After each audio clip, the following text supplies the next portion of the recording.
Agora, a voz do pastor, com Dom Luiz Fernando Lisboa.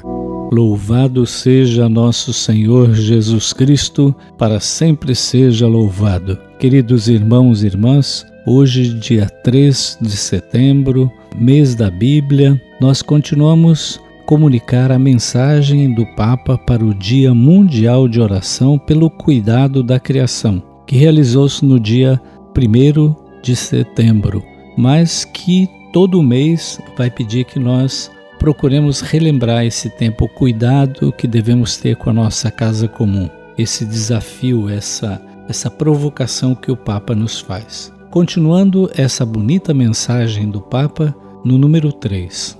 Toda a criação está implicada neste processo de um novo nascimento e, gemendo, espera a libertação.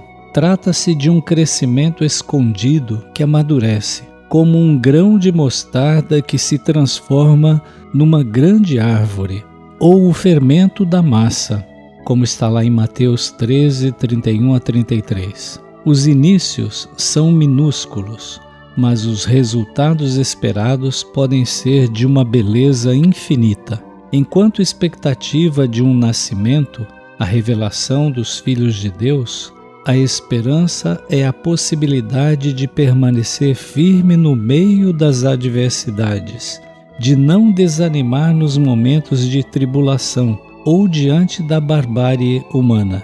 A esperança cristã não desilude, mas também não ilude. Se o gemido da criação, dos cristãos e do Espírito é antecipação e expectativa da salvação já em ato, São Paulo descreve os numerosos sofrimentos em que estamos imersos, como tribulação, angústia, perseguição, fome, nudez, perigo, espada, conforme Romanos 8, 35.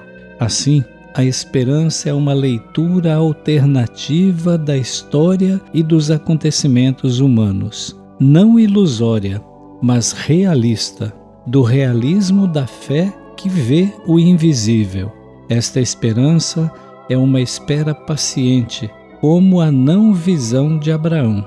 Gosto de recordar aquele grande crente visionário que foi Joaquim de Fiore, o abade calabrês, dotado de espírito profético, segundo Dante Alighieri. Numa época de lutas sangrentas, conflitos entre o papado e o império, cruzadas, heresias e mundanização da Igreja, ele soube apontar o ideal de um novo espírito de convivência entre os homens, marcado pela fraternidade universal e pela paz cristã, fruto do Evangelho vivido.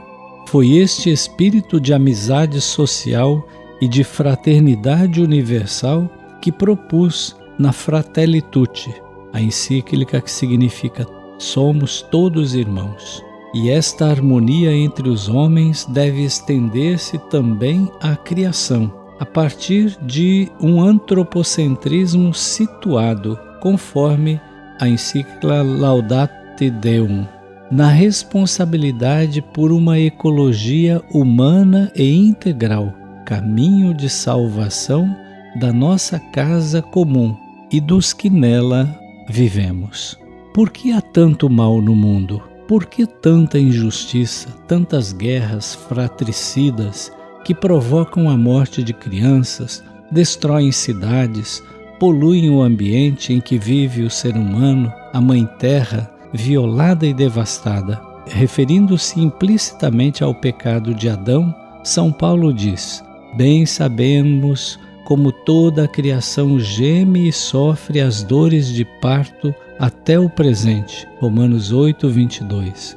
A luta moral dos cristãos está ligada ao gemido da criação, porque ela foi sujeita à destruição. Todo o cosmos e cada criatura gemem e anseiam impacientemente para que a condição atual possa ser superada e a original restabelecida. Efetivamente, a libertação do homem implica também a das outras criaturas, que, solidárias com a condição humana, foram colocadas sob o jugo da escravidão. Tal como a humanidade, a criação, sem culpa sua, é escrava e vê-se incapaz de fazer aquilo para que foi concebida, isto é, ter um significado e um propósito duradouros. Está sujeita à dissolução e à morte, agravadas pelos abusos humanos sobre a natureza.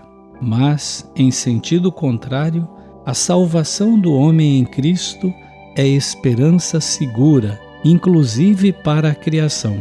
Com efeito, também ela será libertada da escravidão da corrupção, para alcançar a liberdade na glória dos filhos de Deus. Portanto, na redenção de Cristo, é possível contemplar na esperança o vínculo de solidariedade entre o ser humano e todas as outras criaturas. Na esperançosa e perseverante espera do regresso glorioso de Jesus, o Espírito Santo mantém vigilante a comunidade dos fiéis e a instrui continuamente, chamando-a à conversão dos estilos de vida, a resistir à degradação humana do meio ambiente e a manifestar aquela crítica social que é, em primeiro lugar, testemunho da possibilidade de mudança.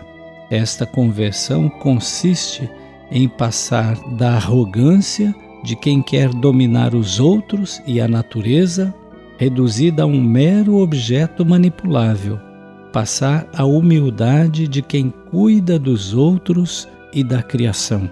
Um ser humano que pretenda tomar o lugar de Deus torna-se o pior perigo para si mesmo, como está lá em Laudate Deum 73, porque o pecado de Adão destruiu as relações fundamentais da vida do homem, a relação com Deus, consigo mesmo, com os outros seres humanos e a relação com o cosmos. Todas estas relações devem ser sinergicamente restauradas, salvas, corrigidas. Não pode faltar nenhuma. Se faltar uma, falha tudo. E continua o Papa: esperar e agir com a criação significa, antes de mais, unir forças e, caminhando juntamente com todos os homens e mulheres de boa vontade, ajudar a repensar a questão do poder humano, do seu significado e dos seus limites. Com efeito, o nosso poder aumentou freneticamente em poucas décadas. Realizamos progressos tecnológicos impressionantes e surpreendentes. Nem nos darmos conta, ao mesmo tempo, que nos tornamos altamente perigosos, capazes de pôr em perigo a vida de muitos seres e a nossa própria sobrevivência. Um poder descontrolado gera monstros e volta-se contra nós mesmos. Por isso, hoje, é urgente colocar limites éticos ao desenvolvimento da inteligência artificial, que com a sua capacidade de cálculo e de simulação poderia ser utilizada para dominar o homem e a natureza, em vez de estar ao serviço da paz e do desenvolvimento integral, conforme a mensagem do Papa para o Dia Mundial da Paz de 2024. Então veja, esse documento do Papa para esse Dia Mundial da Criação é muito rico e muito profundo.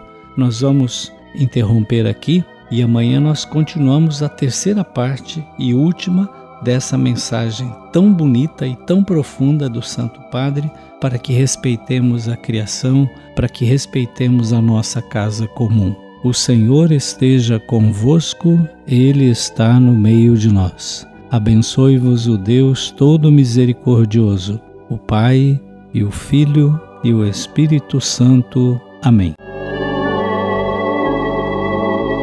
A Voz do Pastor, com Dom Luiz Fernando Lisboa.